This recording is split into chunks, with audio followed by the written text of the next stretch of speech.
பிஸ்மில்லாஹ் அல்ஹம்துலில்லாஹ் வஸ்ஸலாத்து வஸ்ஸலாமு அலா ரசூலில்லாஹ் வ அலா ஆலிஹி வ அஸ்ஹாபிஹி ஹிஸ்பில்லாஹ் வ அலைனா இபாதில்லாஹ் அம்மா பஅத் ஃபக்கத் காலல்லாஹு தஆலா ஃபில் குர்ஆனில் அஸீம் வல் ஃபுர்கானில் மஜீத் அஊது பில்லாஹி மினஷ் ஷைத்தானிர் ரஜீம் பிஸ்மில்லாஹிர் ரஹ்மானிர் ரஹீம் سبحانك لا علم لنا إلا ما علمتنا إنك أنت العليم الحكيم صدق الله العلي العظيم وقال رسول الله صلى الله عليه وسلم بني الإسلام على خمس شهادة أن لا إله إلا الله وأن محمد رسول الله وإقام الصلاة وإيتاء الزكاة وصوم رمضان والحج متفق عليه وصدق رسوله النبي الكريم ونحن على ذلك من الشاهدين. கண்ணியத்திற்கும் பெருமதிப்பிற்கும் உரிய அல்லாஹ்வின் நல்லடியார்களே, பாசத்திற்குரிய தாய்மார்களே, அன்பிற்குரிய சகோதர சகோதரிகளே, அல்லாஹ்வினுடைய மாபெரும் கிருபையினால் தஃப்சீருல் குர்ஆனில் கரீம் தற்போது 124வது வாரத்தை அடைந்திருக்கிறது. இதுவரையிலும் சூரா பக்ராவினுடைய 238, 239 ஆகிய வசனங்கள் வரை உண்டான தஃப்சீர் விளக்க உரையை நாம் பார்த்து வந்தோம். அதிலும் கடந்த 8 வாரங்களாக சூரா பக்ராவினுடைய 238, 239 ஆகிய 2 வசனங்களுக்கு உண்டான விளக்க உரையாக நாம் தொழுகையினுடைய சட்டங்களை தஃப்சீர் வெளிச்சத்தில் மார்க்க சட்ட விளக்க உரையோடு நாம் பார்த்து வருகிறோம். அந்த வகையில் கடந்த வாரம் வரைக்கும் அந்த 2 வசனங்களின் அடிப்படையில் தொழுகையினுடைய ஃபர்லுகள், அதிலும் குறிப்பாக தொழுகையினுடைய உள் ஃபர்லுகள், தொழுகையினுடைய வெளி ஃபர்லுகள் என்று சொல்லி நாம் 15 ஃபர்லுகளை அந்த 2 வசனங்களினுடைய விளக்க உரையாக நாம் பார்த்து வந்தோம். அந்த வகைகளில் அல்லாஹ் தஆலா அந்த 2 வசனங்களில் நமக்கு கூறி காட்டுகிறான். அஊது பில்லாஹி மினஷ் ஷைத்தானிர் ரஜீம் பிஸ்மில்லாஹிர் ரஹ்மானிர் ரஹீம் ஹாஃபிஸூ அலஸ் ஸலவாத்தி வஸ்ஸலாத்தில் உஸ்தா. தொழுகைகளில், ஃபர்லான தொழுகைகளில் இறை நம்பிக்கை கொண்டவர்களே, நீங்கள் கவனத்தோடு பயபக்தியோடு பேணுதலாக தொழுது வாருங்கள். வஸ்ஸலாத்தில் உஸ்தா, நடுத்தொழுகையில் பேணுதலாக தொழுது வாருங்கள். வகூமூ லில்லாஹி கானிதீன், அல்லாஹ்விற்காக வேண்டி நீங்கள் நிலை நிற்கிற போது பணிந்தவர்களாக நிலை நில்லுங்கள். ஃபஇன் கிஃப்தும், அவ்வாறு நின்று தொழுகின்ற போது விஷஜந்துக்களை பார்த்தோ அல்லது யாராவது எதிரிகள் விரோதிகளுடைய அந்த சூழ்ச்சிகளை கண்டோ பயம் ஏற்பட்டால் ஃபரிஜாலன் அவ் ருக்பானா,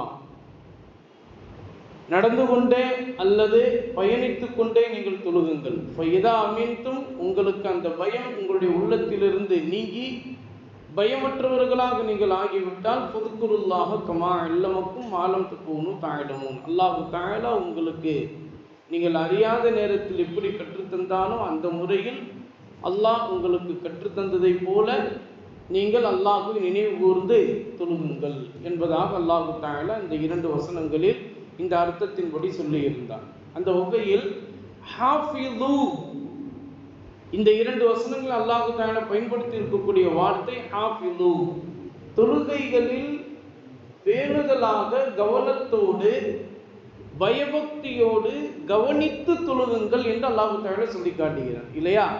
எதை கவனித்து தொழுவது?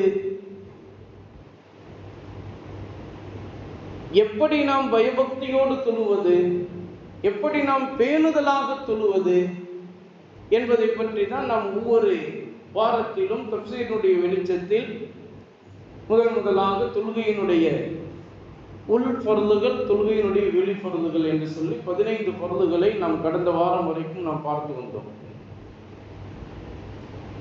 இந்த வாரத்தில் தொழுகையினுடைய சுன்னத்துகள், தொழுகையினுடைய சுன்னத்துகளையும் நாம் கவனித்து தொழுவது, அதை பின்பற்றி தொழுவது, அதை செயல்படுத்தி காட்டுவது நம் மீது அவசியமான ஒன்றாக இருக்கிறது.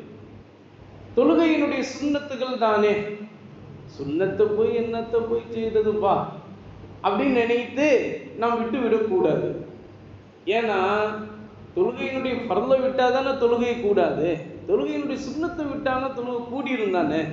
அதனால தொழுகையினுடைய சுண்ணத்தெல்லாம் கவனிக்கணுங்கிற அவசியம்லாம் இல்லை ஹஸ்ரத் அப்படின்னு சொல்லி நம்ம என்ன செஞ்சிடுறது, தொழுகையினுடைய சுண்ணத்துகளை விட்டு விட்டு அதை பராமுகமாக கவனக்குறைவாக நாம் விட்டு விட்டு சென்று விடுகிறோம் இல்லையா? ஆனால் தொழுகையினுடைய சுன்னத்துகளை நாம் கவனித்து தொழுவதால் நமக்கு கிடைக்கக்கூடிய பலன் என்ன தெரியுமா? தொழுகையில் நமக்கு மன நிம்மதி கிடைக்கும்.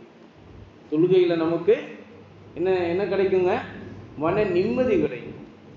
இன்னொன்று, தொழுகையில் எல்லாமே சரியாக தான் செஞ்சிட்டோம் அப்படின்ற ஒரு மன நிறைவு தொழுகையினுடைய சுன்னத்துகளை கவனித்து நாம் செய்தால் கிடைக்கும். மூன்றாவது முக்கியமான விஷயம், அதான் ரிதுவானும் மினல்லாஹி அக்பர் என்று சொல்லி அல்லாஹ் தஆலா குர்ஆன்ல சொல்லி காட்டுறான். இறை திருப்தியை அடைவது, தொழுகையில் இறை திருப்தியை அடைவது. அப்போ மன நிம்மதி, மன நிறைவு, இறை திருப்தி, இந்த மூன்றையும் நாம் அடைந்து விட்டால் அந்த தொழுகையின் மூலம் நமக்கு கண்குளிர்ச்சி ஏற்பட்டுவிடும். ஏன்னா நபிகள் நாயகம் ஸல்லல்லாஹு அலைஹி அவர்கள் சொல்கிறாங்களே, எனக்கு அதாவது என்னுடைய உம்மத்தினருக்கும் எனக்கும் தொழுகையில் தான் கண்குளிர்ச்சி வைக்கப்பட்டிருக்கிறது என்று சொல்கிறாங்க இல்லையா? அந்த கண்குளிர்ச்சியை நாம் நிதர்சனமாக ஒவ்வொரு நாளுமே ஐவேளை தொழுகைகளில் நாம் காண்போம். அது ஆணாக இருந்தாலும் சரி, பெண்ணாக இருந்தாலும் சரி. தொழுகையினுடைய சுன்னத்துகளை கவனிச்சோன்னா, தொழுகையினுடைய சுன்னத்துகளை கவனிக்காம சுன்னத்து தானப்பா, அதை போய் நீ இவ்வளோ பெருசாக பேசிக்கிட்டு இருக்கிற என்று சொல்லி நாம் விட்டு விட்டால் நமக்கு என்ன தெரியுமா ஏற்படும்? மன உளைச்சல், மன உளைச்சல் ஏற்படும். ரெண்டாவது, தொழுகையினுடைய சுன்னத்தை விடுறதுனால நிம்மதியில்லாத செயல்பாடு அப்படிதானே இன்னைக்கு போய்கிட்டு இருக்குது. நிம்மதி இல்லாத செயல்பாடு. ஹஸ்ரத் நான் நல்லா உழைக்கிறேன் ஹஸ்ரத், ஆனால் ஒரு நிம்மதியற்ற ஒரு தன்மை தான் இருக்குது. வீட்டில் போனாலும் நிம்மதி இல்லை, வெளியே வந்தாலும் நிம்மதி இல்லை, எதை செஞ்சாலும் ஒரு நிம்மதி கிடைக்க மாட்டேங்குது, நிம்மதியின்மை. மூன்றாவது, எப்போ பார்த்தாலும் தடுமாற்றத்திலேயே குழப்பத்திலேயே இருக்கிறது. சுன்னத்தை விட்டுட்டா இந்த மூன்று விளைவுகளும் ஏற்படும். இதைத்தான் இன்றைய அறிவியலாளர்கள் நமக்கு சொல்றாங்க, மன நிம்மதியோடு இறைவனை கண் மூடிக்கொண்டு அப்படியே தியானித்தால் நமக்கு மன நிம்மதி எல்லாமே நமக்கு கிடைத்துவிடும் என்று சொல்றாங்க. இது இந்த இன்றைய உலகத்தினுடைய மருத்துவ ரீதியாக சொல்லப்படுவது. ஆனால் அல்லாஹ் தஆலா அதை நமக்கு திக்ரில் வைத்திருக்கிறான், தொழுகையில் வைத்திருக்கிறான். அந்த தொழுகையில் வைத்திருக்கக்கூடிய அந்த நிம்மதி சுன்னத்துகளை நாம் கவனித்து நடந்தோம்னா அது கிடைச்சிடும். இல்லைன்னா மன உளைச்சல், நிம்மதி இல்லாத தன்மை, எப்போதுமே குழப்பத்தோடு தடுமாற்றத்தோடையே செயல்படுவது. 4 ரக்காய் தொழுதோமா, 3 ரக்காய் தான் தொழுதோமா, அல்லது 5 ரக்காய் தொழுதுட்டோமா அப்படின்ற எண்ணம் வந்துட்டாலே நமக்கு அதுக்கடுத்து நம்ம வியாபாரம் செய்தாலும் சரி, மற்ற எந்த செயல்பாடுகளில் நம்ம செஞ்சாலும் சரி, இதை மறந்துட்டோமா, அல்லது அதை கவனமாக செஞ்சிட்டோமா, அல்லது அதை விட்டுட்டோமா என்ற தடுமாற்றத்தோடையே குழப்பத்தோடையே அலைந்து கொண்டிருப்பது. இதெல்லாம் எதனாலனா தொழுகையில் நம்ம சரியாக இல்லாததுனால எல்லா விஷயங்களுமே நமக்கு சரியில்லாமல் போய்விடுகிறது இல்லையா? அதனால தான் தொழுகையினுடைய சுன்னத்துகளையும் நீங்கள் கவனித்து நடக்க வேண்டும். அதனால தான் அல்லாஹ் தஆலா அந்த இடத்துல ஹாஃபிது, கவனத்தோடு பயபக்தியோடு பேணுதலோடு தொழுகைகளில் நீங்கள் தொழுது வாருங்கள் என்று அல்லாஹ் தஆலா சொல்லி காட்டுகிறார். அந்த கவனமாக இருக்கிறது, பேணுதலாக இருப்பது, பயபக்தியோடு இருப்பதற்கான வழிமுறைகள் தான் மார்க்க சட்ட வல்லுநர்கள், குர்ஆனுடைய விரிவுரையாளர்கள் நமக்கு சொல்லி காட்டுறாங்க. தொழுகையினுடைய சுன்னத்துகள் மொத்தம் 20. நல்லா கவனிக்கணும், தொழுகையினுடைய சுன்னத்துகள் மொத்தம் 20. அந்த 20 சுன்னத்துகளையும் நாம் கவனித்து நடந்தால் தொழுகையில் கண்குளிர்ச்சி நமக்கு ஏற்பட்டுவிடும். ஒவ்வொரு நாளும் செய்கிறது தான். இன்னைக்கு 20 சுண்ணத்தையும் நம்ம ஞாபகம் வச்சிருக்க முடியுமா அப்படிலாம் நினைக்க தேவையில்லை. நம்ம தொழுகையினுடைய செயல்பாடுகள் செய்யணும் இல்லையா, ப்ராக்டிக்கலாக. அந்த ப்ராக்டிக்கலாக செய்கிறத அப்படியே கவனத்தில் கொண்டு வந்து இப்போ அப்படியே நம்ம சொல்கிறத கேட்டுட்டிங்கன்னா மனசில் பதிஞ்சிடும். அதுதான் தொழுகையினுடைய சுண்ணத்துகள், 20 சுண்ணத்துகள். அதில் மார்க்கத்திட்ட வல்லுநருக்கு ஒவ்வொரு சுண்ணத்திற்கும் குர்ஆன் ஹதீஸினுடைய வெளிச்சத்திலேயே ஆதாரத்தோடு நமக்கு ஆதாரபூர்வமான ஹதீதுகளின் அடிப்படையிலேயே நமக்கு சொல்லி காட்டுகிறார்கள். அந்த அடிப்படையில் முதல் சுன்னத்து, தொழுகையினுடைய முதல் சுன்னத்து, அல்லாஹு அக்பர் அப்படின்னு தக்பீர் கட்டணும். கையை உயர்த்தி தக்பீர் கட்டணும் இல்லையா, இந்த கைகளை உயர்த்தி கட்டணும். சும்மா நீங்க பாட்டுக்கு நின்றுட்டு கிப்லா நோக்கி அப்படின்னு செய்யக்கூடாது. கைகளை உயர்த்துறதுக்கும் ஒரு முறை இருக்கு. அந்த சுன்னத்தான முறையை நம்ம சொல்லி தருவோம் இன்ஷா அல்லாஹ். இப்போ அந்த கைகளை எப்படி உயர்த்தணும், எது வரைக்கும் உயர்த்தணும், எப்படி அந்த கைகளை வைக்கணும், எந்த இடத்துல வைக்கணும், எல்லாவற்றுக்குமே நமக்கு விளக்கம் உண்டு.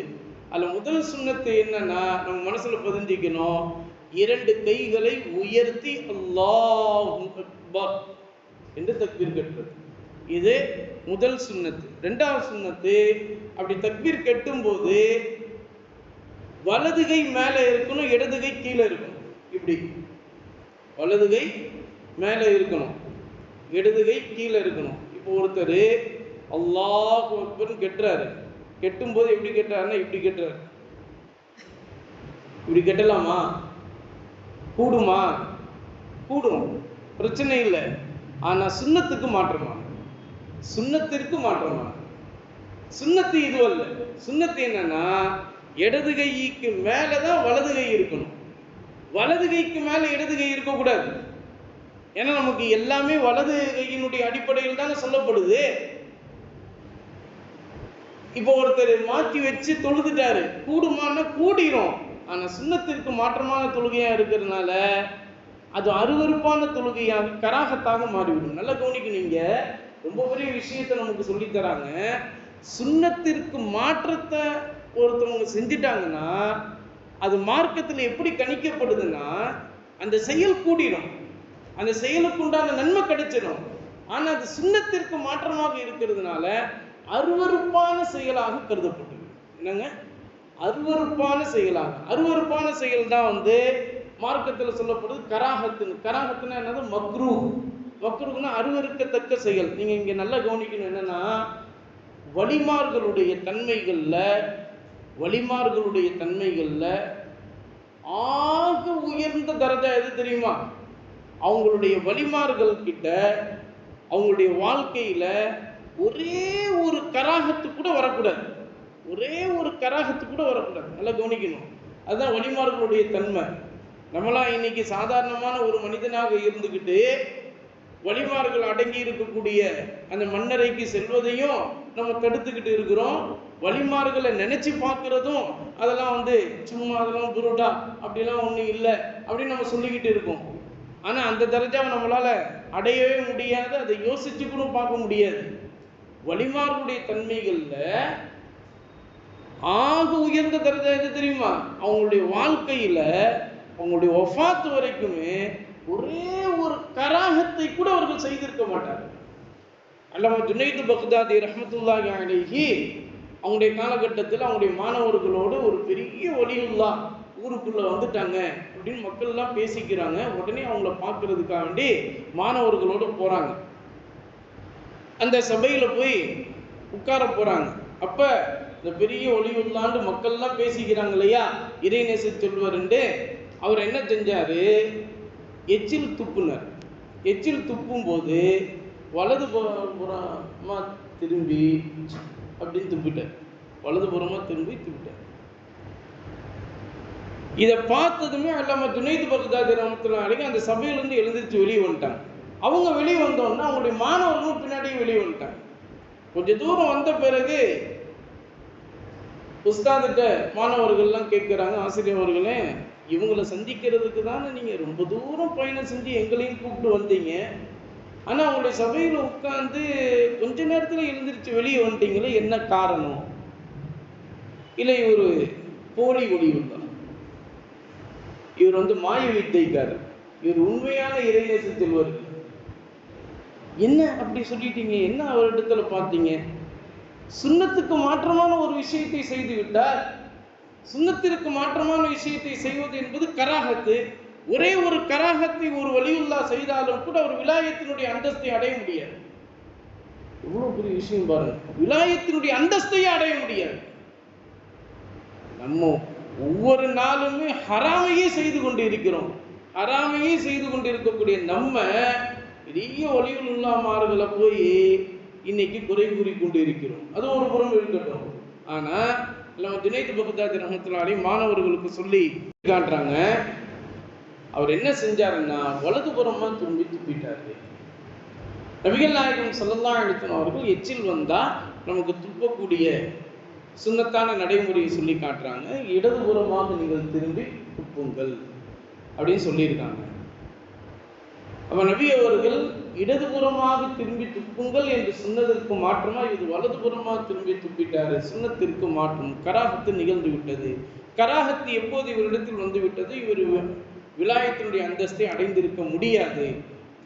அதனால நம் வலியுல்லாவை தானே சந்திக்க வந்திருக்கோம், இவர் வலியுல்லாவே இல்லையே, அந்த அந்தஸ்தை அடையவில்லையே, நம்ம எழுந்திருச்சு வெளியே வந்துட்டோம் என்று சொல்லி அல்லாமா ஜுனைத் பக்தாதி ரஹ்மத்துல்லாஹி அலைஹி அவர்கள் சொன்னார்கள் என்று வரலாற்று ஏடுகளிலே பதிவு செய்யப்பட்டிருக்கிறது.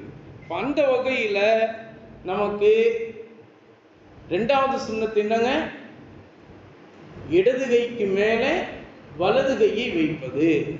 இதுதான் சுன்னத்து, இப்படிதான் வைக்கணும். அதுக்கப்புறம் அல்லாஹ் அக்பர் தக்பீர் கட்டிடும். என்ன ஓதுறோம்? ஹனபிமார்களாக இருந்தால் சுப்ஹானக்கல்லாஹும்ம பிஹம்திக வ தபாரக இஸ்முக வ தஆலா ஜத்துக வ ஜல்ல தனாவுக வ லா இலாஹ கைருக அப்படின்ற துஆ சனா ஓதுறோம். ஷாஃபிமார்களாக இருந்தால் இன்னி வஜ்ஹது வஜ்ஹிய லில்லதி ஃபதரஸ் ஸமாவாதி வல் அர்த ஹனீஃபன் முஸ்லிமன் வ மா அன மினல் முஷ்ரிகீன் இன்ன ஸலாத்தி வ நுஸுகி வ மஹ்யாய வ மமாத்தி லில்லாஹி ரப்பில் ஆலமீன் லா ஷரீக லஹு வ பிதாலிக உமிர்து வ அன மினல் முஸ்லிமீன் அப்படின்ற துஆ தௌஜீஹ் ஓதுறோம். இப்படி துஆவு தௌஜீஹோ அல்லது துஆவு சனாவோ எதையாவது இந்த ரெண்டில் ஏதாவது ஒன்றை ஓதுவது சுன்னத். இது மூன்றாவது சுன்னத். நான்காவது சுன்னத்து அஊது பில்லாஹி மினஷ் ஷைத்தானிர் ரஜீம் என்று சப்தம் இல்லாமல் நமக்குள்ளே கேட்டுக்கொள்ளக்கூடிய அமைப்பில் மெதுவாக சொல்லிவிட வேண்டும். இது நான்காவது சுன்னத். ஐந்தாவது அல்ஹம்து சூரா இமாம் அவர்கள் ஓதி முடிக்கின்ற போது ஆமீன் என்று இமாம் சொல்கிற போதே நாமும் சேர்ந்து சொல்லிவிடுவது. ஆறாவது சுன்னத்து அந்த சூரத்துல் ஃபாத்திஹாவிற்கு பிறகு துணை சூரா ஓதுவது. ஆறாவது சுன்னத்து என்னங்க, சூரத்துல் ஃபாத்திஹாவிற்கு பிறகு துணை சூரா துணை சூரா ஓதுவது சுன்னத்து தான். அதை ஃபர்து வாஜிப்னு நீங்கள் நினச்சிக்காதீங்க. துணை சூரா ஓதுவது சுன்னத்து. இப்போ அந்த அடிப்படையில் துணை சூரா ஓதுவது. ஏழாவது சுன்னத்து என்னன்னா, ஒவ்வொரு தொழுகையினுடைய ஒவ்வொரு அமைப்பு, அதாவது தக்பீர் கட்டுறோம், தக்பீர் தஹ்ரீமா, இது ஒரு அமைப்பு. ருக்குவுக்கு போகிறோம், அல்லாஹு அக்பர்னு சொல்லி, இது ஒரு அமைப்பு. ருக்குவிலிருந்து எழுந்திருக்கிறோம், இது ஒரு அமைப்பு. ருக்குவிலிருந்து எழுந்திரிச்ச பிறகு திருப்பி சஜிதாவுக்கு போகிறோம், இது ஒன்று. ஒரு சஜிதா செஞ்சிட்ட பிறகு எழுந்திரிச்சு உட்கார்றோம், இது ஒரு அமைப்பு. அதுக்கப்புறம் திருப்பி ரெண்டாவது சஜிதா செய்கிறோம், இது ஒரு அமைப்பு. ரெண்டாவது சஜிதாவுக்கு பிறகு எழுந்திரிச்சு உட்கார்ந்து அதுக்கப்புறம் எழுந்திரிச்சு நம்ம போகிறோம், இது ஒரு அமைப்பு. இப்படியாக ஒவ்வொரு தொழுகையினுடைய ஒவ்வொரு அமைப்பிலிருந்து இன்னொரு அமைப்பிற்கு செல்கிற போது தக்பீர் சொல்றோம் பாருங்க. அல்லாஹு அக்பர், அல்லாஹு அக்பர், அல்லாஹு அக்பர், அல்லாஹு அக்பர், சமிஅ அல்லாஹு லிமன் ஹமிதா, இதெல்லாம் சொல்றோம் இல்லையா? இந்த மாதிரி தக்பீர் சொல்றோம் பாருங்க. இதுக்கு பேர் அரபியில தக்பீராத்துல் இன்திகால். தக்பீராத்துல் இன்திகால், தொழுகையினுடைய ஒரு அமைப்பிலிருந்து இன்னொரு அமைப்பிற்கு மாறி செல்கிற போது சொல்லக்கூடிய தக்பீர்கள். எப்படிங்க? தொழுகையினுடைய ஒரு அமைப்பிலிருந்து இன்னொரு அமைப்பின் பக்கம் மாறி செல்கிற போது சொல்லக்கூடிய தக்பீர்கள். இந்த தக்பீர் சொல்லணும். சொல்லாம நீங்க பாட்டுக்கு ஒரே குனிஞ்சு குனிஞ்சு எழுந்திருக்க கூடாது. அப்படி எழுந்திருச்சீங்கன்னா அது சும்மா எழுந்திருக்கிற மாதிரி ஆயிரும்.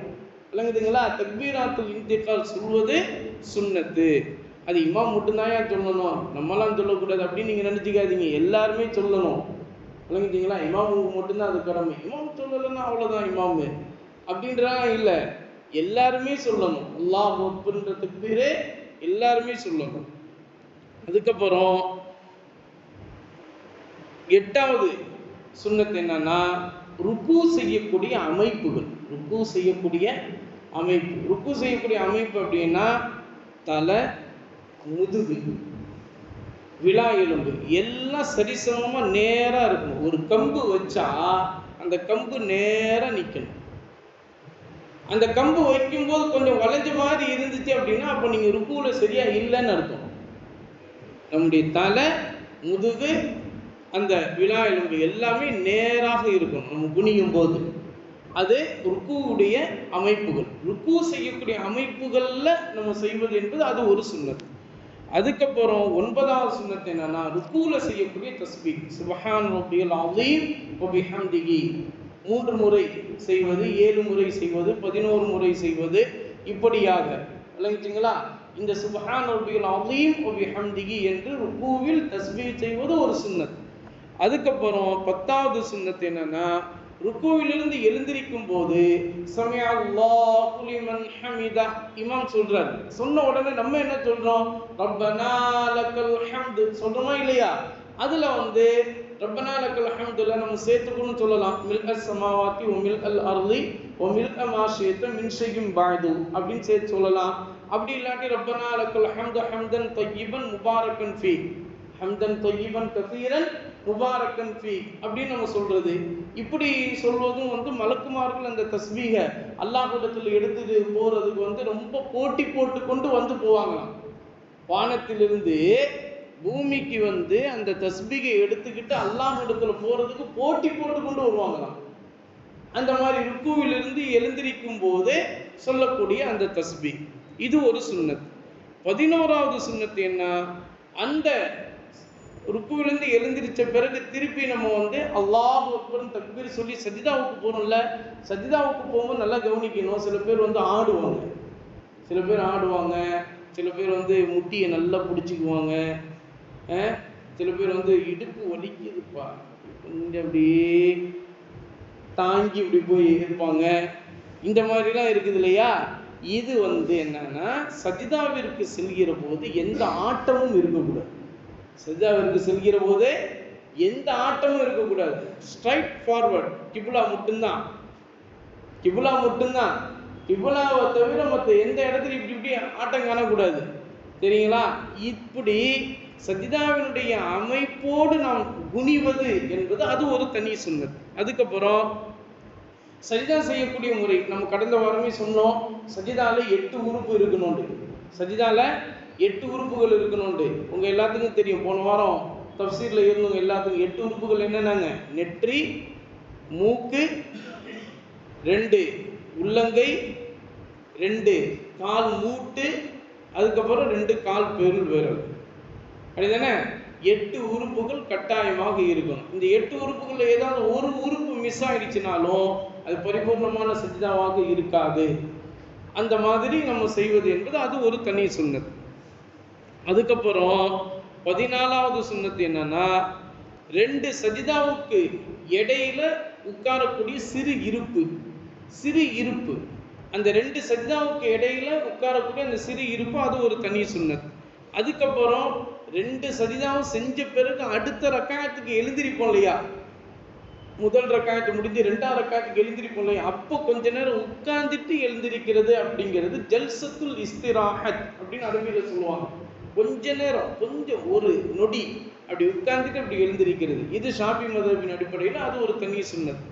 அதுக்கப்புறம் மிக முக்கியமா நம்ம கவனிக்க வேண்டியது 16வது, அத்தஹியாத்திற்காக வேண்டி உட்காருவது. அத்தஹியாத்திற்காக வேண்டி உட்காருவது, அதாவது அத்தஹியாத்துக்காக வேண்டி உட்காருவதுன்னா 4வது ரக்காயத்துல 3வது ரக்காயத்துல உட்கார்றோம் பாருங்க, அது ஃபர்லு.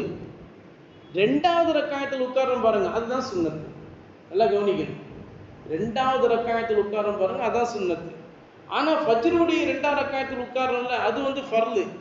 தஷஹுதுக்காண்டி உட்காருறது ஃபஜ்ருடைய ஃபர்லை தவிர லுஹர், அஸ்ர், மக்ரிப், இஷால 2வது ரக்காயத்துக்காண்டி உட்கார்றீங்க பாருங்க, இது அத்தஷஹுதுல் அவ்வல்னு சொல்லுவாங்க. இந்த அத்தஹியாத்திற்காக வேண்டி நீங்க உட்காருவது என்பது அது ஒரு தனி சுன்னத். அதுக்கப்புறம் அதில் அத்தஹியாத் ஓதுவது அது ஒரு தனி சுன்னத். அந்த அத்தஹியாத்திற்கு பிறகு சலவாத் ஓதுவது அது ஒரு தனி சுன்னத்து. அதுக்கப்புறம் 19வது சுன்னத்தாக இந்த கடைசி அத்தஹியாத்திற்கு பிறகு சலாம் கொடுக்கிறதுக்கு முன்னாடி துவாவே மஅதூரா அல்லாஹும்ம இன்னி ஸலம்து நஃப்ஸி ஸல்மன் கஸீரன் வலா யக்ஃபிரு ذுனூப இல்லா அன்த ஃபக்ஃபிர் லி மக்ஃபிரத்தும் மின் இன்திக வர்ஹம்னி இன்னக அன்தல் கஃபூர் ரஹீம் என்றோ அல்லாஹும்ம கஃபிர் லி மா கத்தம்து மா அஸ்ரர்து மா அஸ்ரர்து மா அலன்து மா அஸ்ரஃப்து வமா அன்த அலமு பிஹி மின்னி இன்னக அன்தல் முகத்திம் வ அன்தல் முஅக்கிர் லா இலாஹ இல்லா அன்த என்ற துஆவை மஅதூரா. இந்த துஆவை மஅதூரா ஓதுவது அது ஒரு தனி சுன்னத். அதுக்கப்புறம் 20வது சுன்னத்து, இதை தான் நம்ம கவனிக்கணும். என்ன அப்படின்னு கேட்டால், சலாம் கொடுத்து விட்ட பிறகு முடிச்சிட்ட பிறகு அஸ்தக்ஃபிருல்லாஹ் அஸ்தக்ஃபிருல்லாஹ் அஸ்தக்ஃபிருல்லாஹ் என்று திக்ர் ஓதிவிட்டு துவா ஓதுவது. திக்ர் ஓதிவிட்டு துவா ஓதுவது. ஏன் அஸ்தக்ஃபிருல்லாஹ் சொல்லணும்? நம்ம என்ன பாவமா செஞ்சிருக்கோம்? தொழுது தானேங்க முடிச்சிருக்கோம். தொழுகைன்றது நன்மை தானேங்க. நன்மையான காரியத்தை செஞ்சுட்டு என்ன அஸ்தக்ஃபிருல்லாஹ் சொல்றீங்க? என்ன பாவத்தை செஞ்ச மாதிரி? பாவத்தையா நீ செஞ்சுக்கிட்டு இருக்க? அப்படி கிடையாது. தொழுகையில் நிற்கும் போது தொழுகையை முறைப்படி நம்ம தொழுதோம்னா அது கரெக்டு. ஆனால் அல்லாஹ் அக்பர்னு சொன்னோன்னா நம்ம கடையுடைய ஞாபகம் வந்துருத. யாருக்கு கொடுக்கணும், யார்கிட்ட வாங்கணும், யார் எவ்வளவு கொடுக்கணும், எல்லா கணக்குகளும் அந்த தொழுகைக்குள்ளே தானே நம்ம செய்கிறோம். நம்ம வீட்டில் போய் இப்போ என்ன வாங்கி பொருள் வாங்கி கொடுக்கணும், நம்ம இப்போ தொழுகையை முடித்தோம்னா வீட்டில் என்ன பேசணும், என்ன வேணும்னு கேட்கணும், என்ன பிள்ளைங்களுக்கு என்ன வேணும், அடுத்து நம்ம என்னென்ன செய்யணும், நாளைக்கு என்ன செய்யணும், இன்னைக்கு என்ன செய்யணும், இன்னைக்கு எல்லாம் செஞ்சு முடிச்சிட்டோமா, எல்லாத்தையும் தொழுகையில் தான் நம்ம கணக்கு போடுறோம் இல்லையா? யாருமே இல்லைன்னு சொல்ல முடியாது. அது இமாமாக இருந்தாலும் தெரியுதான், இமாமாக இருந்தாலும் தெரியுதான், அதே நிலைமை தான் இல்லையா? அப்போ இந்த விஷயங்கள்லாம் தொழுகையில் செய்யக்கூடாத விஷயங்கள். அதனால நம்ம சலாம் கொடுத்து முடிச்சோன்னே அஸ்தக்ஃபிருல்லாஹ் யா அல்லாஹ் என்ன மன்னிச்சிரியா அல்லாஹ், தொழுகையினுடைய உரிய முறையில் நான் தொழுதுருக்கேன்று நான் நினைக்கிறேன், இருந்தாலும் அதில் ஏதாவது தவறுகள் இருந்தால் நீ மன்னிச்சிரியா அல்லாஹ், அஸ்தக்ஃபிருல்லாஹ் யா அல்லாஹ் என் பாலத்தை மன்னிச்சிடு. அதற்காக வேண்டி அந்த இஸ்திக்பார், அந்த இஸ்திக்பார் செய்ததும் நம்ம என்ன செய்கிறோம்? துவா செய்கிறோம். இப்படியான தொழுகையினுடைய சுன்னத்துகள் 20 சுன்னத்துகளாக மார்க்க சட்ட வல்லுநர்கள் நமக்கு சொல்லி காட்டுறாங்க. இப்போ இது உங்களுக்கு மனசில் பதிஞ்சிருக்கும். இப்போ இது நம்ம முக்கியமான விஷயம் இங்கே கவனிக்க வேண்டியது என்னன்னா, நம்மள சில பேர் இப்போ உள்ள பிள்ளைங்க, இந்த டீனேஜ் பிள்ளைங்கலாம் தக்பீர் கட்டும்போது பார்த்தீங்கன்னா அல்லாஹ் இப்படி வச்சுக்குவோம் நெஞ்சுக்கு மேலே. என்னன்னா எங்கள் ஆள் சொல்லிட்டார், யாரு மேப்புடியா, எங்கள் ஆள் சொல்லிட்டார், இப்படி தான் வைக்கும். இப்படி வைக்க சொன்னவர் இப்படி வைக்க சொல்லலையா? கழுத்தை நெரிச்சிக்க சொல்லலையா? அப்படி சொன்னாலும் நீ செஞ்சிருவியா? எப்படியா செய்யணும்? அல்லாஹ் அக்பர்னு சொல்லி எங்க வைக்கணும்? நபிகள் நாயகம் ஸல்லல்லாஹு அலைஹி அவர்கள் எப்படி செய்து காட்டி இருக்கிறார்கள்? 2 முறையில் நபிகள் நாயகம் ஸல்லல்லாஹு அலைஹி அவர்கள் செய்து காட்டி இருக்கிறார்கள். அல்லாஹ் அக்பர்னு சொல்லும்போது கையை எது வரைக்கும் உயர்த்தணுங்கிற ஒரு முறை, அது எங்க வைக்கணுங்கிறது அடுத்த முறை. 2க்குமே ஆதாரபூர்வமான ஹதீதுகள் இருக்குது. ஆனா எதுக்கு இல்லை? இந்த மேற்படியானுங்க செய்யறாங்க பாருங்க, இப்படி நெஞ்சுக்கு மேல இப்படி வச்சுக்கிறது, அதுக்கு எந்த ஹதீதுமே கிடையாது. ஆனா அவனுங்க ஏதாவது ஒண்ணு அவனுங்கெல்லாம் தோன்றி விட்டு ஒன்றை சொல்லி விடுவது. ஆனா அப்படி அல்ல, அது ஆதாரபூர்வமான ஹதீதுகளிலும் அது பதிவு செய்யப்படலை. என்ன அப்படின்னு கேட்டா, அல்லாஹு அக்பர் என்று தக்பீர் கட்டுறோம் இல்லையா? முதல்ல இப்படி தக்பீர் கட்டும்போது நல்லா கவனிக்கணும். இந்த உள்ளங்கை கிப்லாவின் பக்கம், இந்த கை விரல்கள் நல்லா இப்படி விரிச்சு கிப்லாவின் பக்கம் நல்லா முழுசா தெரியும். நல்லா கவனிங்க. அல்லாஹ் அக்பர் இப்படி வைக்கிறோம்ல, இது தோல் புஜத்துக்கு நேராக வைக்கணும்.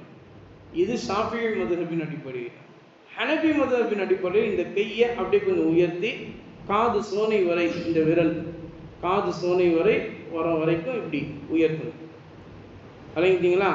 ஆனால் நம்ம என்ன செய்கிறோம் அப்படின்னா, இப்படி அல்லாஹ் பயபக்தியாக தொழுகிறோம். அது சுன்னத்தே இல்லைங்க, சுன்னத்துக்கு மாற்றமானது. இது எப்படி வைக்கணும்? இப்படி. இதான் ஷாஃபிஈ மதுஹபின் அடிப்படையில் நம்ம செய்யக்கூடியது. தோல் புஜத்துக்கு மேலே போயிடக்கூடாது, தோல் புஜத்தோட இப்படி இருக்கணும். ஹனபி மதுஹபின் அடிப்படையில் இப்படி இருக்கணும். ஆனால் எந்த மதுஹபின் அடிப்படையிலும் இப்படி இருக்கக்கூடாது. விளங்குதுங்களா? இது ஒன்று. சில பேர் வந்து இப்படி காதை பிடிச்சிக்குவாங்க, அதெல்லாம் சுண்ணத்தே கிடையாது. விளங்கிட்டீங்களா? அந்த சுண்ணத்துக்கு மாற்றமானது. இதுக்கு அடுத்து இப்படி கையை உயர்த்தி அல்லாஹ் அக்பர் நம்ம சொல்றோம், சொல்லி இப்படி கையை கட்டுறோம்ல, எங்க வைக்கணும்? நபிகள் நாயகம் ஸல்லல்லாஹு அலைஹி வஸல்லம் அவர்கள் 2 முறையை நமக்கு கற்று தந்திருக்கிறார். ஒன்று என்ன அப்படின்னா, தஹ்த ஸத்ர் ஃபௌக ஸுர்ரா, அப்படின்னா நெஞ்சுக்கு கீழே தொப்புளுக்கு மேலே, நெஞ்சுக்கு கீழே தொப்புளுக்கு மேலே. இதான் ஷாஃபி மதுஹபின் அடிப்படையில் அல்லாஹு அக்பர் அப்படின்னு நம்ம சரி. விளங்கிட்டீங்களா? நெஞ்சுக்கு கீழே தொப்புளுக்கு மேலே. ஹனபி மதுஹபின் அடிப்படையில் ரெண்டுக்குமே ஹதீஸ் இருக்கு. நபி ஸல்லல்லாஹு அலைஹி வஸல்லம் 2 முறையிலையும் நமக்கு செஞ்சு காட்டியிருக்காங்க. என்னன்னா அல்லாஹ் தொப்புளுக்கு, தொப்புளுக்கு ரொம்ப கீழே போயிடக்கூடாது, தொப்புளுக்கு கிட்ட, சரிங்களா? அப்படி வைக்கணும். இது ஹனபி மதுஹபின் அடிப்படையில் அல்லாஹ் அக்பர் இப்படி வைக்கணும். ஷாஃபி மதுஹபின் அடிப்படையில் இப்படி வைக்கணும். ஆனால் யாருமே நெஞ்சுக்கு மேலே வைக்கணும்னு யாருமே என்ன செய்யலை, அறிவிக்கப்படலை. அப்படிங்கிறத இந்த நல்ல நேரத்தில் நாம் பதிய வைத்துக் கொள்ள வேண்டும். அதன் பிறகு நம்ம செய்ய விளங்க அல்லாஹு அக்பர்னு சொல்லி நம்ம வந்து தக்பீர் கட்டுறோம் இல்லையா? இது வந்து 4 இடங்கள்ல இந்த மாதிரி நம்ம வந்து தக்பீர் கைகளை உயர்த்தி உயர்த்தி நம்ம கட்டணும். கைகளை உயர்த்தி உயர்த்தி ஒன்னே அல்லாஹு அக்பர் தக்பீர் கட்டுறோம், இப்படி தக்பீர் தஹ்ரீமா கட்டும் போது ஒன்று. அதுக்கப்புறம் ருக்குவிற்கு போறோம்ல அல்லாஹு அக்பர்னு தக்பீர் அவிழ்த்துட்டு இப்போ கையை உயர்த்துறது. அதுக்கப்புறம் ருக்குவிலிருந்து எழுந்திருக்கிறோம்ல இஅ்திதால் அப்படின்ற சிறு நிலை, எந்திரிக்கிறோம்ல அப்போ வந்து அல்லாஹு அக்பர் கையை உயர்த்துறது. வழங்கிட்டீங்களா?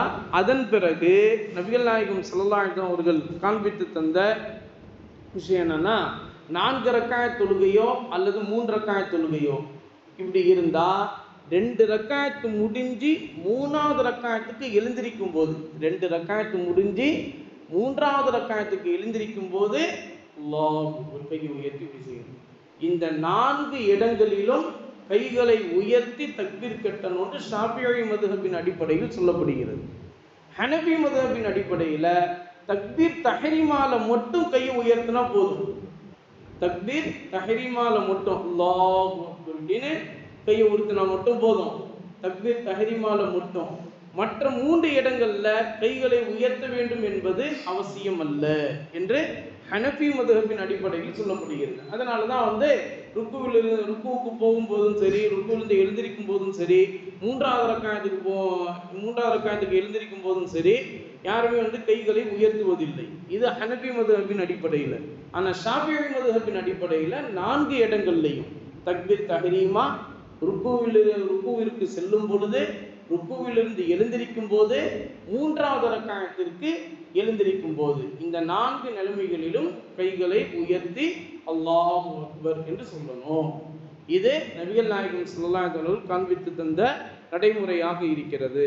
இதன் பிறகு இந்த நேரத்தில் நம்ம இன்னொரு விஷயம் கவனிக்கணும். என்னண்டா, கையை உயர்த்தும் போதே தக்பீர் சொல்லணுமா அல்லது கையை உயர்த்தி கட்டிட்டு அல்லாஹ் அக்பர் அப்படின்னு தக்பீர் சொல்லணும்? எப்படி அப்படின்னு கேட்டா, கையை நீங்க இங்கேன்னு அப்படி உயர்த்தும் போதே அல்லாஹு அக்பர் அப்படி சொல்லணும். கையை உயர்த்தி வச்சுக்கிட்டு அல்லாஹ் அக்பர்னு சொல்லக்கூடாது. இது ஷாஃபிஈ மதுஹபின் அடிப்படையில். ஹனபி மதுஹபின் அடிப்படையில் என்ன அப்படின்னு கேட்டா, இல்லை நீங்க வந்து கையை உயர்த்தி வச்சுக்கிட்டு அல்லாஹ் அக்பர் இப்படி கேட்டுங்க அப்படின்னு ஹனபி மதுஹபின் அடிப்படையில் சொல்லப்படுது. ஆக மொத்தம் கைகளை உயர்த்தி தக்பீர் கட்ட வேண்டும் என்பது 2 மதுஹபின் அடிப்படையிலும் சொல்லப்படக்கூடிய சுன்னத்தான நடைமுறையாக இருக்கிறது என்பதை இந்த நல்ல நேரத்தில் நாம் பதிவு வைத்துக் கொள்ள வேண்டும். அதே போல யாருமே கைகளை கட்டும் போதே நெஞ்சுக்கிட்ட வச்சு கட்டிடாதீங்க. அது சுன்னத்திற்கு மாற்றமானது. நெஞ்சுக்கு கீழே தொப்புளுக்கு மேலே வச்சுதான் கைகளை கட்ட வேண்டும்.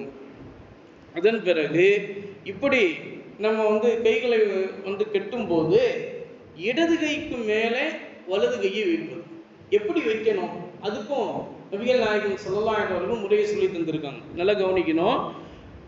ஹதீத்தில் ஹஜ்ரத் அபூ ஹுரைரா ரலியல்லாஹு தஆலா அன்ஹு அவர்கள் சொல்றாங்க, நாங்கள்லாம் நபி ஸல்லல்லாஹு அலைஹி வஸல்லம் அவர்களை தொட்டு வந்த எல்லா நபிமார்களுடைய கூட்டமாக நாங்கள் இருக்கிறோம். அதனால நபி ஸல்லல்லாஹு அலைஹி வஸல்லம் அவர்கள் எங்களுக்கு நோன்பு திறக்கிற விஷயத்தை விரைவாகவும் சகர் நேர விஷயத்தை சகர் நேர சாப்பாடு செய்வது கொஞ்சம் தாமதப்படுத்தியும், அதுபோல தொழுகையில நாங்கள் கைகள் வைக்கிற போது வலது கையை இடது கைகளுக்கு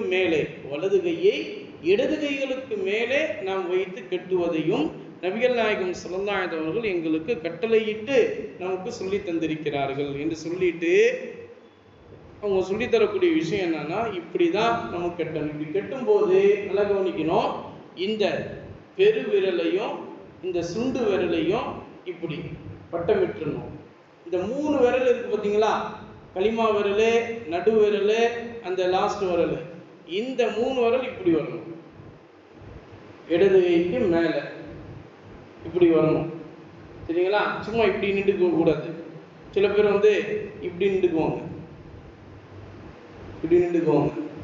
இப்படி எல்லாம் நிறைய முறை இருக்கு. தக்பீர் செய்யறது, தக்பீர் கட்டுறது, இதெல்லாம் சுன்னத்துக்கு மாற்றமானது. இதெல்லாம் சுன்னத்திற்கு மாற்றம். மணிக்கட்டை தான் கட்டணும். மணிக்கட்டை இப்படி பெருவிரல் அந்த சுண்டு விரலை கொண்டு வட்டம் அடித்து இந்த 3 விரல்களை அந்த முழங்கைக்கு மேலே உள்ள பாதத்தில் நம்ம என்ன செய்யணும், அதை வைக்கணும். அப்படின்றது நபிகள் நாயகம் ஸல்லல்லாஹு அலைஹி அவர்கள் காண்பித்து தந்து சுன்னத்தான நடைமுறையாக இருக்குது. இதற்கப்புறம் நபிகள் நாயகம் ஸல்லல்லாஹு அலைஹி அவர்கள் சுன்னத்தான நடைமுறையை சொல்லி தந்திருக்காங்க. என்னன்னா, தக்பீர் கட்டினோன்னு நம்ம என்ன துவா ஓதணும்? சுப்ஹானக்கல்லாஹு பிஹம்திக வ தபாரக இஸ்முக வ தஆலா ஜத்துக வ ஜல்ல தனாவுக வ லா இலாஹ கைருக. இது துஆஉ தனா அல்லது தௌஜீஹ், இன்னி வஜ்ஜஹது, அந்த துஆஉ தௌஜீஹ் நம்ம ஓதணும். இப்படியாக இந்த துஆ ஓதுவதும் ஒரு சுன்னத். அதன் பிறகு அஊது பில்லாஹி மினஷ் ஷைத்தானிர் ரஜீம் அப்படின்ற அஊது பில்லாஹி மினஷ் ஷைத்தானிர் ரஜீம் சொல்றோம் இல்லையா, அது சப்தம் இல்லாம நமக்கு மட்டுமே கேட்கும் அளவு நம்ம சொல்லிக்கணும். அஊது பில்லாஹி மினஷ் ஷைத்தானிர் ரஜீம் அப்படின்னு நமக்கு மட்டுமே கேட்கக்கூடிய அளவுக்கு சொல்லி. ஏன் இப்படி? ஏன்னா அடுத்து சூரத்துல் ஃபாத்திஹா நம்ம ஓத போறோம். அடுத்து சூரத்துல் ஃபாத்திஹா என்ன? குர்ஆனுடைய ஆயத். குர்ஆனுடைய ஆயத்தை ஓதும் போது அல்லாஹ் தஆலா சொல்லி இருக்கக்கூடிய கட்டளை என்ன? ஃபைதா கரஅத்தல் குர்ஆன, குர்ஆனை ஓத நீங்கள் ஆரம்பித்து விட்டால், அந்த ஆரம்பிக்கின்ற போது ஃபஸ்தஇது பில்லாஹி மினஷ் ஷைத்தானிர் ரஜீம். அல்லாஹ் குர்ஆன்ல சொல்ற வார்த்தை, அல்லாஹ்வை கொண்டு தூக்கி எறியப்பட்ட ஷைத்தானிடமிருந்து நீங்கள் பாதுகாப்பு தேடிக்கொள்ளுங்கள். அப்போ அதனால அஊது பில்லாஹி நம்ம சொல்லணும். இது ஒரு சுன்னத். அதுக்கப்புறம் ஆமீன் அப்படின்னு நம்ம சொல்றோம் இல்லையா, இது ஷாஃபி மதுஹபின் அடிப்படையில் சப்தமிட்டு சொல்வது சுன்னத்து, ஹனபி மதுஹபின் அடிப்படையில் சப்தம் இல்லாமல் சொல்வது சுன்னத்து. ஆக மொத்தம் 2 பேருமே இமாம் சொல்லும் போது சேர்ந்து சொல்லிடுறீங்க அப்படின்னா, இது மலக்குமார்களுடைய ஆமீனோடு சேர்ந்து விட்டால் நம்முடைய துவா கபூலாகிவிடும். அதனால தான் ஆமீன் என்று சப்தமிட்டு நம்ம சொல்றோம். அதுக்கப்புறம் ஃபாத்திஹா சூராவுக்கு பிறகு துணை சூரா ஓதுவது. ஃபாத்திஹா சூரா ஓதுனதுக்கு பிறகு துணை சூரா ஓதணும். இந்த துணை சூரா ஓதுறதுல தான் நிறைய விளக்கங்கள் உண்டு. என்னன்னா, ஃபஜ்ர் தொழுகைக்கு நீளமாக ஓதணும், ஃபஜ்ர் தொழுகைக்கு நீண்ட சூறா ஓதணும். லுஹர் தொழுகை அசர் தொழுகைக்கு நடுத்தரமான சூறாக்கள் ஓதணும். மக்ரிப் இஷாவுக்கு சின்ன சின்ன சூறாக்கள் நம்ம ஓதி தொழுகணும். இதுதான் நபி ஸல்லல்லாஹு அலைஹி அவர்கள் காண்பித்திருந்த சுன்னத்தான் நடைமுறை. அது மட்டும் அல்லாமல் ஜும்ஆவினுடைய தினத்துக்கென்று ஒரு சிறப்பான சூறாக்கள். அதனால தான் நம்ம என்ன செய்யறோம், வியாழக்கிழமை மக்ரிப் பிறகு என்ன சூறாங்க ஓதுறோம், உங்கள் எல்லாத்துக்கும் மனப்பாடமாக இருக்கும். வியாழக்கிழமை மக்ரிப்பில் முதல் ரக்காயத்தில் குல் யா அய்யுஹல் காஃபிரூன் ஓதுறோம், 2வது ரக்காயத்தில் குல் ஹுவல்லாஹ் சூரா ஓதுறோம். அதே மாதிரி வியாழக்கிழமை இஷாவினுடைய தொழுகையில் ஃபஸ்ட்டு ரக்காயத்தில் சப்பிஹ் இஸ்ம ரப்பிக்கல் அலா, 2வது ரக்காயத்தில் ஹல் அத்தாக்க ஓதுறோம். அதே மாதிரி ஜும்ஆவுடைய தொழுகையில் ஜும்ஆவுடைய சூறாலிருந்து கடைசி 3 ஆயத்துகளும், அதுக்கு பிறகு வரக்கூடிய சூரத்துல் முனாஃபிகூன் சூறாலிருந்து அதில் 3 ஆயத்துகளும் நம்ம ஓதுறோம். ஒரு சில நேரங்களில் சப்பிஹ் இஸ்ம ரப்பிக்கல் அலா, ஹல் அத்தாக்க நம்ம ஓதுறோம் இல்லையா. இப்படித்தான் செய்யணுமா? இப்படித்தான் செய்வது சுன்னத். இப்படிதான் செய்கிறது சுன்னத். சில நாட்களுக்கென்று ஒரு சிறப்பு அல்லாஹ் தஆலா வைத்திருக்கிறான். அந்த சிறப்பை இந்த சூறாவின் மூலம் நீங்கள் பெற்றுக்கொள்ளுங்கள் என்று நபி ஸல்லல்லாஹு அலைஹி வஸல்லம் காண்பித்து தந்திருக்கிறனால நம்ம அந்த சூறாவை நம்ம ஓதணும். அந்த அடிப்படையில் பெருநாள் தொழுகையில் ஓதக்கூடிய சூறாக்கள் இருக்குது. கிரகண நாட்கள், சூரிய கிரகணம், சந்திர கிரகணம், இதெல்லாம் நம்ம சில நேரங்களில் நம்ம தொழுதுருப்போம். பள்ளிவாசலில் ரொம்ப நீண்ட சூறா ஓதி தொழுதுருப்பாங்க.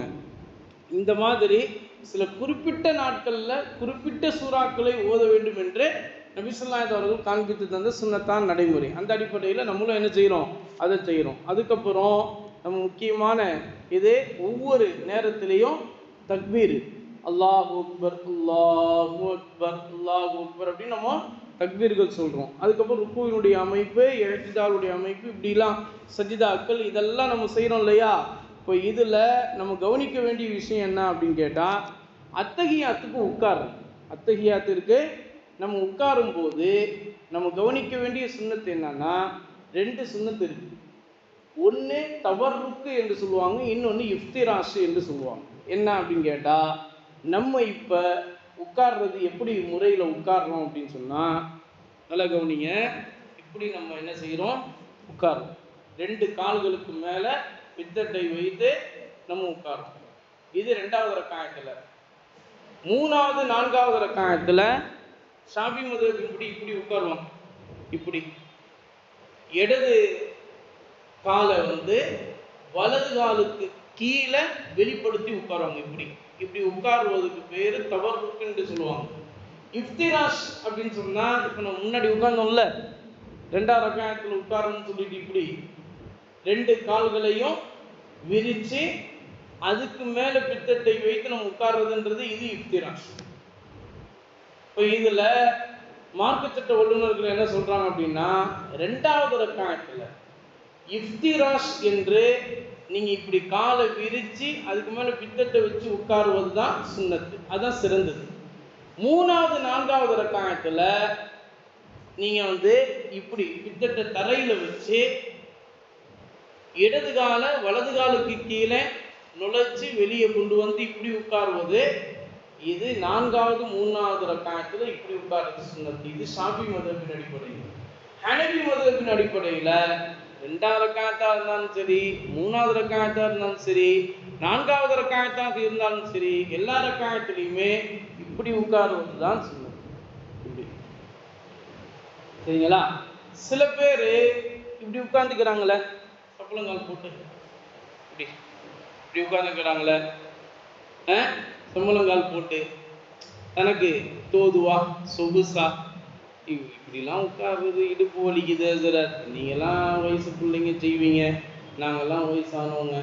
அப்படி இல்லை. சுன்னத்தான நடைமுறை என்னன்னா, நபிகள் நாயகம் ஸல்லல்லாஹு அலைஹி வஸல்லம் காண்பித்து தந்திருக்கிறது, அத்தஹியாத்தினுடைய இருப்புல 2 முறை தான். ஒன்று 2 கால்களை விரித்து பித்தட்டை அதற்கு மேல் வைத்து உட்கார்வது, இதுக்கு பேர் இஃப்திராஷ். அல்லது பித்தட்டை தரையில் வைத்து இடது காலை வலது காலுக்கு கீழே நுழைத்து வெளியே கொண்டு உட்காருவது, இதுக்கு பேர் தவர்ருக். விளங்கிட்டீங்களா? 2வது ரக்காயத்தில் இஃப்திராஷாக உட்காருவது சிறந்தது. 3வது 4வது ரக்காயத்தில் தவர்ருக்காக உட்காருவது சிறந்தது. இது ஷாஃபி மதுஹபின் அடிப்படையில். 2வது ரக்காயத்தாக இருந்தாலும் சரி, 3வது ரக்காயத்தாக இருந்தாலும் சரி, 4வது ரக்காயத்தாக இருந்தாலும் சரி, எல்லா நேரத்திலையுமே நீங்கள் இஃப்திராஷாக உட்காருவதுதான் சிறந்தது என்று ஹனபி மதுஹபின் அடிப்படையில் சொல்லக்கூடிய முறை. இதுவெல்லாம் தொழுகையில் நம்ம கவனித்து செய்ய வேண்டிய சுன்னத்தான நடைமுறை. இதுக்கப்புறம் நமக்கு முக்கியமான விஷயம் என்ன சொல்கிறாங்கன்னா, அதுதான் நம்ம கவனிக்க வேண்டியது. அத்தஹியாத்தில் நம்ம ஓதுவோம் இல்லைங்களா? அத்தஹியாத் ஓதும்போது நீங்கள் நல்லா கவனிக்கணும். அத்தஹியாத்து லில்லாஹி வஸ்ஸலவாத்து வத்தய்யிபாத்து லில்லாஹி அஸ்ஸலாமு அலைக்க அய்யுஹன் நபியு வரஹ்மத்துல்லாஹி வபரகாத்துஹு அஸ்ஸலாமு அலைனா வ அலா இபாதில்லாஹி ஸாலிஹீன் அஷ்ஹது அல்லா இலாஹ இல்லல்லாஹ். இப்படி தான் 2வது ரக்காயத்தில் இது வரைக்கும் தான் ஓதும். இது ஹனபி மதுஹபின் அடிப்படையில். ஷாஃபி மதுஹபின் அடிப்படையில் அஷ்ஹது அன்ன முஹம்மதன் அப்துஹு வ ரசூலுஹு அல்லாஹும்ம ஸல்லி அலா முஹம்மதின் வரைக்கும் ஓதுவது ஷாஃபி மதுஹபின் அடிப்படையில் சொல்லக்கூடிய விஷயம். இது 2வது ரக்காயத்தில். மூன்றாவது 4வது ரக்காயத்தில் நீங்கள் முழுசாக ஓதி அத்தஹியாத்தை என்ன செய்யணும்?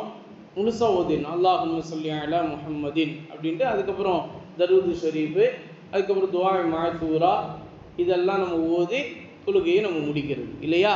இப்போ இந்த அடிப்படையில் தான் நம்ம தொழுகணும். ஒரு சில நபர்கள் அஷ்ஹது அல்லா இலாஹ இல்லல்லாஹ் என்று சொன்னதோடு சேர்த்து அஷ்ஹது அன்ன முஹம்மதன் அப்படின்ட்டு சொல்லிவிட்டால் தொழுகை கூடுமா? 2வது ரக்காயத்தில் அப்படி சொல்லிட்டார், தொழுகை கூடுமா? ஹனபி மதுஹபின் அடிப்படையில் அப்படி கூடாது, அப்படி செய்யக்கூடாது. அஷ்ஹது அல்லா இலாஹ இல்லல்லான்றதோடு நிப்பாட்டிக்கணும். ஷாஃபி மதுஹபின் அடிப்படையில் அது கூடும், ஒன்றும் பிரச்சனை இல்லை.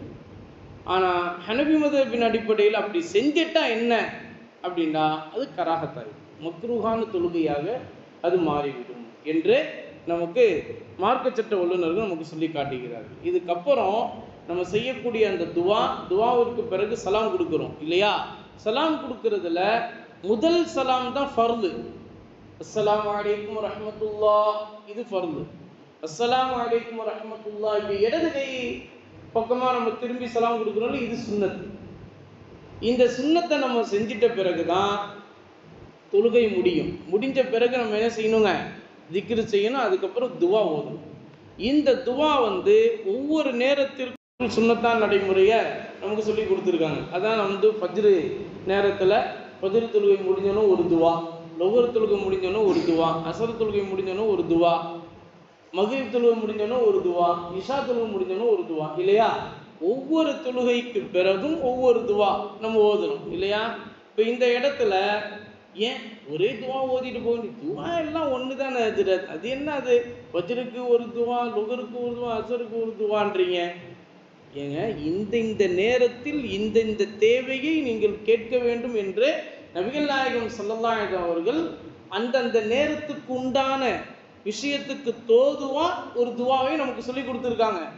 அப்படி செய்தால் அது சுன்னத்து. அது இல்லை ஒருத்தர் நான் அப்படிலாம் எல்லா நேரத்திலையும் ஒரே துவா ஓதுங்க, பிரச்சனையே இல்லை, யாருக்கும் எந்த பிரச்சனையும் கிடையாது. ஆனால் அது சுன்னத்திற்கு மாற்றமானது, அது அருவருக்கத்தக்கது. நபி ஸல்லல்லாஹு அலைஹி வஸல்லம் அவர்கள் ஒவ்வொரு நேரத்துக்கென்று ஒரு விஷயத்தை சொல்லி கொடுத்து இருக்கிறார்கள். இப்போ நம்ம நடைமுறையிலே சொல்கிறோம்ல, எல்லா நேரத்துலையும் நீ எல்லா மாதிரி நீ நடந்துக்காதப்பா, அந்தந்த நேரத்துக்கு அந்தந்த இடத்துக்கு தோதுவா, இடம் பொருள் ஏவல் அப்படின்னு நம்ம சொல்கிறோமா இல்லையா? அது நமக்கு மட்டும்தானா? தொழுகையிலையும் தான், தொழுகைக்கு பிறகு கேட்கக்கூடிய அந்த துவாலையும் தான் அந்த நடைமுறை. ஃபஜ்ருக்கென்று ஒரு துவா, லுஹருக்கென்று ஒரு துவா, அசருக்கென்று ஒரு துவா, மக்ரிபுக்கென்று ஒரு துவா, இஷாவிற்கென்று ஒரு துவா. அந்த நேரத்தில் அந்த துவா தான் செய்யணும். அந்த நேரத்துக்குண்டான பலனை அப்போது தான் நம்மளால் பெற முடியும். எல்லா நேரத்திலும் ஒரே துவாவையும் நம்ம அடிச்சு விடக்கூடாது. எனக்கு தெரிஞ்சது ஒரு துவா தாங்க, அதை மட்டும்தான் நான் ஓதுவேன்ற பிடிவாதத்தெல்லாம் இருக்கக்கூடாது. நபிகள் நாயகம் ஸல்லல்லாஹு அலைஹி அவர்கள் எந்த துவாவை எந்த நேரத்தில் நமக்கு சொல்லி கொடுத்திருக்கிறார்கள் அந்த நேரத்தில் அந்த துவாவை நாம் செய்ய வேண்டும். அந்த அடிப்படையில் தான் ஒவ்வொரு ஃபர்லான தொழுகைக்கு பிறகு நம்ம ஒவ்வொரு தனி துவாவை நாம் செய்யணும். இப்படியாக தொழுகையினுடைய சுன்னத்துகள் 20 சுன்னத்துகளையும் நம்ம கவனித்து தொழுகிற போது அந்த தொழுகை நமக்கு கண்குளிர்ச்சி உடைய தொழுகையாக நமக்கு அது கிடைத்து விடுகிறது. அதுதான் நபிகள் நாயகம் ஸல்லல்லாஹு அலைஹி அவர்கள் அந்த சுன்னத்தான நடைமுறைகளை நமக்கு தொழுகைக்கென்று நமக்கு சொல்லி கொடுத்துருக்காங்க. இதில் நம்ம இன்னும் கவனிக்க வேண்டியது என்னென்னா, துவாலாம் ஓதி முடிச்சு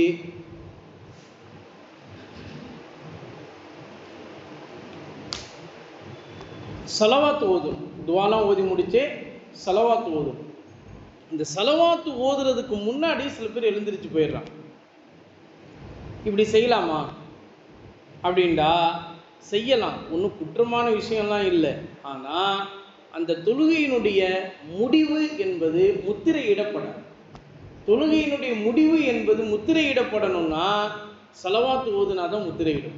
ஆனால் தான் நம்முடைய பெரியோர்கள் எல்லாம், நம்முடைய முன்னோர்கள் எல்லாம், சலஃபு சாலிஹின் என்று சொல்லப்படக்கூடிய நாதாக்கள் எல்லாம், நல்லோர்கள் நாதாக்கள் எல்லாம் துவா ஓதி இமாம் அவர்கள் முடிஞ்ச உடனே எல்லாரும் சேர்ந்து சலவாத்து ஓதுறாங்க. எல்லாரும் சேர்ந்து சலவாத்து ஓதுறாங்க. அதுலேயும் நீங்கள் ஊர் பக்கம்லாம் பார்த்தீங்கன்னா இன்றைக்கும் நம்முடைய சென்னை மாநகரத்தில் கல்மண்டபம், ராயபுரம் கல்மண்டபம், பள்ளிவாசல் எல்லாத்துலேயுமே இந்த துவா ஓதுவாங்க.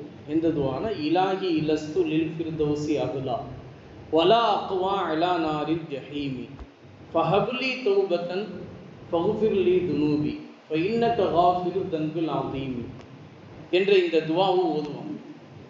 எல்லாருமே ஓதுவாங்க. பின்னாடி இருந்து இமாம் தான் ஓதுவாருன்னு இல்லை, எல்லாருமே ஓதுவாங்க. இன்னைக்கும் அந்த நடைமுறை அங்கே இருக்குது. எல்லா ஊர் பக்கங்களிலும் அது இருக்குது. என்ன அப்படின்னு கேட்டா, இதை இமாம் ஷாஃபிஈ ரஹ்மத்துல்லாஹி அலைஹி அவர்கள் நமக்கு காண்பித்து தந்த, சொல்லி தந்த அற்புதமான ஒரு துவா. என்னன்னா, இலாஹி லஸ்து லில் ஃபிர்தௌசி அஹ்லா, யா அல்லாஹ், நான் ஃபிர்தௌஸ் என்கின்ற அந்த உயர்ந்த சொர்க்கத்திற்கு தகுதியானவன் அல்ல, ஆனா அந்த தகுதி நீ தான் கொடுக்கணும். வலா அக்வா அலா நாரில் ஜஹீமி, ஜஹீம் என்ற நரகத்தினுடைய அந்த நெருப்பினுடைய அந்த வேதனையை தாங்கக்கூடிய அளவுக்கு சக்தி பெற்றவனும் நான் கிடையாது. அதனால ஃபஹப்லி தௌபத்தன் ஃபக்ஃபிர் துனூபி, எனக்கு நீ பாவ மன்னிப்பை வழங்கு, என்னுடைய பாவங்களை நீ மன்னித்து விடு. ஃபஇன்னக காஃபிரு தன்பில் அதீமி, மிகப்பெரிய பாவங்களை மன்னிக்கக்கூடிய ஒரு மாண்பாளனாக நீ மட்டும்தான் இருக்கிறாய் என்று சொல்லி அந்த துவா ஓதுவாங்க. எல்லாம் நம்முடைய முன்னோர்கள் நமக்கு சொல்லி தந்தது. ஆனால் இன்னைக்கு உள்ள இடதுசாரிகளான சில பேர் தான், அதெல்லாம் குரான்ல இருக்குதா, ஹதீஸ்ல இருக்குதா, மற்ற நடைமுறையில் இருக்குதா, நபிஸ்ஸலாஹு அவங்களுடைய காலத்தில் செஞ்சாங்களா, அப்படிலாம் ஒன்றும் இல்லையே, எல்லாம் இப்போ இன்றைக்கும் மக்காவிலையும் மதீனாவுலையும் இந்த தொழுகை முடித்த உடனே அப்படியே தானே எழுந்திரிச்சு போயிடுறாங்க. நீங்கள் பார்த்தீங்களா? சப்தமிட்டு ஓத மாட்டாங்க, சப்தம் குறைத்து ஓதுவாங்க. ஏன்னா நபிகள் நாயகம் ஸல்லல்லாஹு அலைஹி வஸல்லம் தொழுகை முடித்ததுமே ரொம்ப சப்தம் போட்டு ஓதாம நிசப்தமான ஒரு சப்தத்தோட அந்த துவாவை ஓதுவார்கள். அது அந்த இடத்தில் அது கடைபிடிக்கப்படுகிறது. ஏன்னா அந்த இடத்துல எல்லாருமே மக்கமா நகரத்தை சுற்றி, மதீனா நகரத்தை சுற்றி எல்லாமே அரபி தெரிஞ்சவங்க, எல்லாமே குரான் ஓத தெரிஞ்சவங்க, குரானை மனப்பாடம் பண்ணவங்க, குரானை ஆய்வு செய்தவர்கள் அங்கே எல்லாருமே. அதனால அந்த நடைமுறை அங்கு கடைபிடிக்கப்படுகிறது. இங்கே எல்லாரும் அப்படியா? நம்ம தான் வாழ்க்கை ஃபுல்லாக குலுல்லா சூறாலே ஓட்டுறோமே, குலுல்லா சூறாவை நம்ம தாண்டதே கிடையாது. குரானை நம்ம சடங்காக தானே நினச்சிக்கிட்டு இருக்கோம், குரானை நம்ம வாழ்க்கையாக நினைக்கிறது இல்லையே. குரானில் நமக்கு எத்தனை சூறாக்கள் மனப்பாடமாக இருக்குது. அதே மாதிரி இன்னைக்கு குரானை ஓத தெரிஞ்சவங்க நம்மள எத்தனை பேர்? குரான் ஓதுறதுக்கு நம்ம டைம் கொடுக்குறோமா? அதெல்லாம் டைம் இல்லை, அது நீங்கள் ஓதுவீங்க, எங்களுக்கெல்லாம் என்ன டைம் இருக்கு அப்படின்னு நம்ம சொல்லிட்டு போயிடணும் இல்லையா? அதனால தான் நம்முடைய முன்னோர்கள் எல்லாம் தமிழ்நாட்டில் நமக்கு அந்த துவாவை மனப்பாடமாக ஆகணுங்கிறதுக்காக வேண்டி துவாவை சப்தமிட்டு ஓதுகிறோம். அந்த வழிமுறையை கொண்டு வந்தாங்க.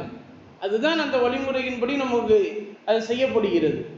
அந்த அடிப்படையில் தான் ஒவ்வொரு ஃபர்தான தொழுகைக்கு பிறகு துவா ஓதணும். அது கூட நபிகள் நாயகம் ஸல்லல்லாஹு அலைஹி அவர்களுடைய ஹதீஸுடைய வெளிச்சத்தின் அடிப்படையில் தான் அதிகம் செய்யப்படுகிறது. ஒவ்வொரு ஃபர்தான தொழுகைக்கு பிறகு கேட்கப்படக்கூடிய அந்த துவா உடனே அல்லாஹ்விடத்தில் கபூலாகும். நீங்கள் என்ன தேவைகள் வேண்டாலும் கேளுங்க, அல்லாஹ்ட்ட உடனே கபூலாகும். ஃபர்தான தொழுகைக்கு பிறகு கேட்கப்படக்கூடிய துவாவில் அந்த ஒரு அற்புதம் அங்கே இருக்குது.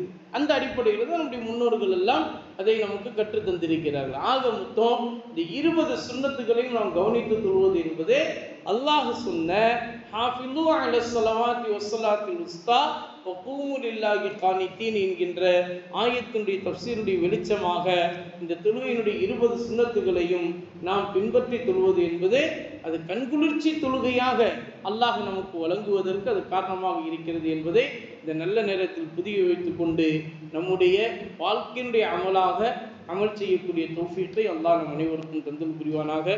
கேட்டதின்படி வாழ்நாள் முழுவதும் அமல் செய்யக்கூடிய தௌஃபீக்கை அல்லாஹ் நம் அனைவருக்கும் தந்தல் புரிவான்.